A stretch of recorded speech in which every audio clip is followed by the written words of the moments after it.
Juda ko'pchilik start stop tizimidan noto'g'ri foydalanar ekan.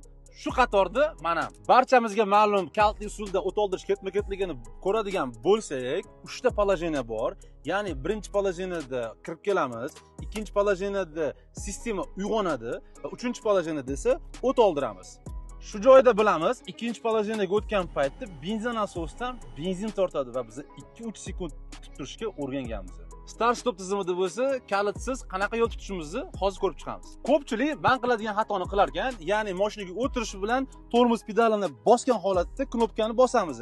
Bu degani sistema uyg'onishga ulgurmasdan, benzin tortishga ulgurmasdan sirazi o't olishga o'tadi. Bu bo'lsa, tizimni asta-sekin ishdan chiqishiga, ya'ni dvigatelda nagar yig'ilishiga, benzin asosi qizib kuyishigacha olib kelishi mumkin. Endi bo'lsa, to'g'ri o't oldirish ketma-ketligini ko'ramiz. Mashinaga o'tirganingizdan keyin pedalni bosmagan holatda knopkani birinchi marta bosamiz.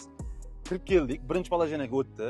Yana bir marta bosganimizdan keyin sistema uyg'onadi, ya'ni benzin asosdan benzin tortishga ulguradi. 2-3 sekund kutgandan keyin pedal tormozni bosib turib, 3-marta bosganimizda dvigatel o't oladi. Bu to'g'ri yo'nalish. Ko'rinishidan arzimagan muammo, lekin kezi kelganda shosh turgan paytingizda benzin asosi kuyishi yoki shunga o'xshash nosozliklar sizni qimmatli vaqtingizni o'g'irlash yoki cho'ntagingizdan ortiqcha xarajat chiqib ketishiga sabab bo'lishi mumkin. Chambarak kanaliga a'zo bo'lib qo'ying, bu videoni bo'lsa yosh haydovchilarimizga jo'natib qo'ying.